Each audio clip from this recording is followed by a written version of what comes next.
My terrible husband was living with my best friend in Europe. She went crazy when I informed them that I was pregnant because I had no right to have her man's baby. Plus all updates. I am married to Brad. We currently have a long-distance relationship because he got a better work opportunity there and I couldn't move because I can't take my uni campus with me. I wasn't that thrilled about him moving a 5-hour drive away to a new country, but it being Europe we figured that trains and buses would help ease the temporary experience. Plus he was overjoyed about it and I could never taint his happiness. Lately, something really bad happened to my life. My mom died and my father had a heart attack. Hours and days and weeks seemed to blend into each other in this thick heavy mess and I can't bring myself to get out of bed some days or put on trousers. He knows of the situation but can't do much being so far. So I asked him to come over. Here's where we get to the problem. His brother Chad moved to Brad's country to study. Brad said he couldn't come over because he had to show his brother the country and school and help him move. He is planning to be his guide over the city for 2 weeks. I pleaded with him that I needed him but he told me he is scared his parents will get mad at him if he doesn't take care of his brother like they want him to. I was heartbroken. I was venting to a friend, Denise, asking her if it is normal that I am so sad he won't come to support me in these dark times and she snapped at me. Told me I should be grateful I have a caring husband and to stop being jealous of a teen. Denise then ranted that I was being ridiculous and an a-hole demanding he leaves his baby brother behind to come to coddle me like a child. She told me I needed to hear the truth of my actions from someone else. I felt like the worst human and the worst wife on the planet. I chalked it up and tried to understand him. Luckily, he went to visit me after some time to take some clothes. We had passionate intimacy and overall had fun. He was in the shower when his phone rang and my best friend's name popped up. I know they are quite close so I wonder what she was messaging him about. And that's where I found the truth. My wonderful, soon-to-be ex-husband lied to me for months while living with my ex-best friend. I confronted him. He said he was housing her until she got back on her feet because her husband just left her. When I pointed out she earns $9,000 a month and it shouldn't be hard to get even a motel with it, he started crying, bawling, telling me she meant nothing and I was his world as I was throwing everything into a suitcase. He even grabbed me by the hand and forced me into a hug as I was leaving. I've been home for about a week and I am receiving daily presents and letters throughout the mail about how I'm the love of his life and can't betray our wedding vows like that. 2 months after our last intimacy, I felt sick and went to the doctor. I know there's a high possibility as I still haven't had my period but I need to be sure. Indeed, I was pregnant. But here is where it gets good. Denise is infertile. Her husband left her recently because of that, and I was her shoulder to cry on. I called my husband to tell him about the baby and the high risk of miscarriage. She was next to him. She went ape poop, screamed and cried I had no right to have her man's baby, that I was stealing her life and being a bee. Oh really? Her relatives are now blowing up my phone calling me a horrible spiteful bee. Once he heard of the pregnancy he got a hotel room not far from my home and sent more and more letters about how we could be the perfect family and nothing happened. I'm putting his gifts in boxes to wrap them and donate them to those in need this Christmas. I haven't opened any. Update.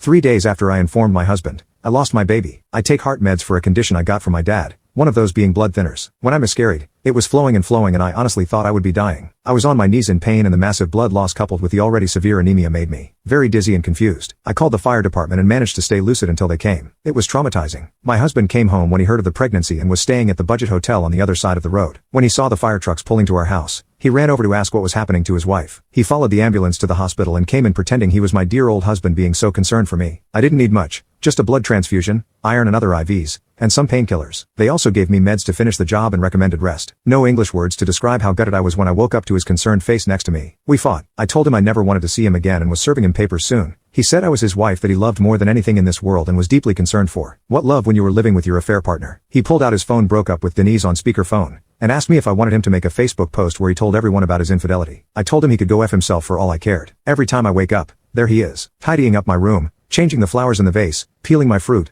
or bringing me even more boxes of my favorite chocolates. He is constantly here, catering to my every need. The nurses did ask me if I wanted him removed after we argued, but I said no. I don't know why. I feel like somewhere in there is still the kind of man I married. Maybe, maybe not. As I write this, he is sleeping on a wooden chair, arms crossed. As for Denise, she sent me some colorful messages. She heard about my miscarriage from my husband and didn't miss a beat in insulting me even more, saying that's all I deserve for stealing her man away from her. She said that I was a racist slut who hated her and her family all along and she was glad I would never be a mother. I took the mental health initiative to block her and her whole circus. See you in therapy guys. Homewrecker out.